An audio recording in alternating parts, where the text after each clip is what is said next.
the race at the Cowboy practice field facility.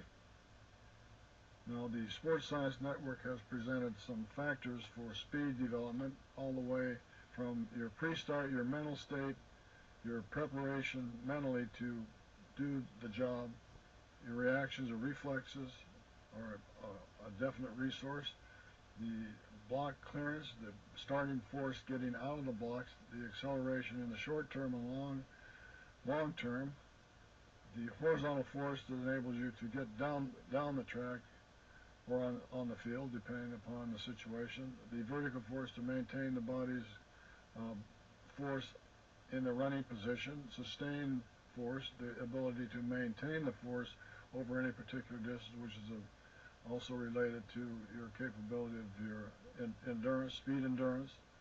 And then the biomechanics, your stride length, stride rate, and how you use all the different segments of the body to produce the greatest efficiency in running. Now, this is all related to all of these factors you see here.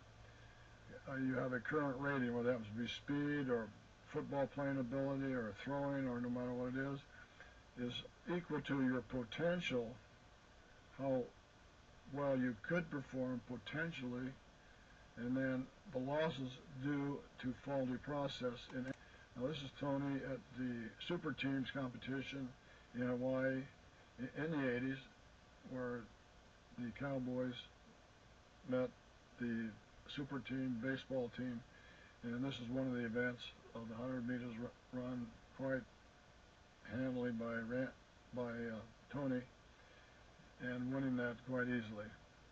Now, this is the race that was conducted in the 75 at the practice field, and here you see Rod Hill, Tony Dorsett, Doug Donnelly, and Chuck McSwain, running back, wide receiver, Hall of Fame running back Tony, and Rod Hill, defensive back.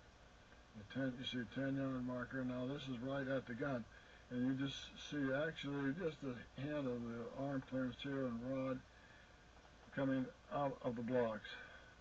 Now, the first step, you see actually Tony and Rod Hill, actually Tony's got the lead.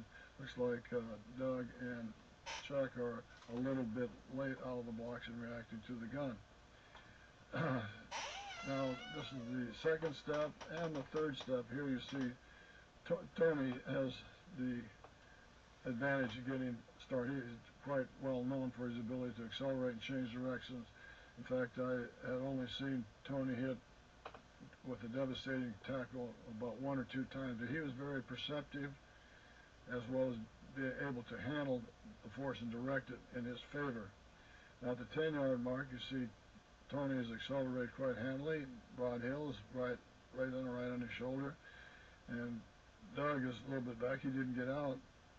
McSwain is just slightly ahead at the 11 or 12-yard mark. Now, at the 20-yard mark, Tony still has the advantage with Rod, Doug, and Chuck pretty much tied in there at the second place spot. Now, moving forward, going past the 20 to maybe 24 or 5-yard line, you see Tony maintaining his lead quite handily, with Doug closing the ground on Tony. Chuck McSwain moving up now on Doug's shoulder, and right about even also with Rod Hill. Tony's still with the lead.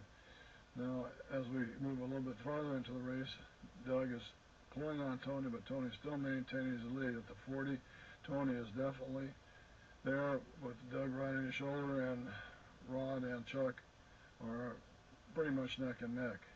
Now, as Tony moves forward, you see he pulls the Hussein Bolt trick here, knowing full well in his mind that he's got the race, sewn up. But Doug is still hanging in there. Rod Hill has the advantage of Chuck coming up strong here at this position. Doug's still closing, and also Chuck is closing. Now, at the finish, you see these are the actual finish times. Tony 7.947, Doug Donnelly 7.987, Chuck McSwain 8.129, and Hill 8.317 at the end of the race.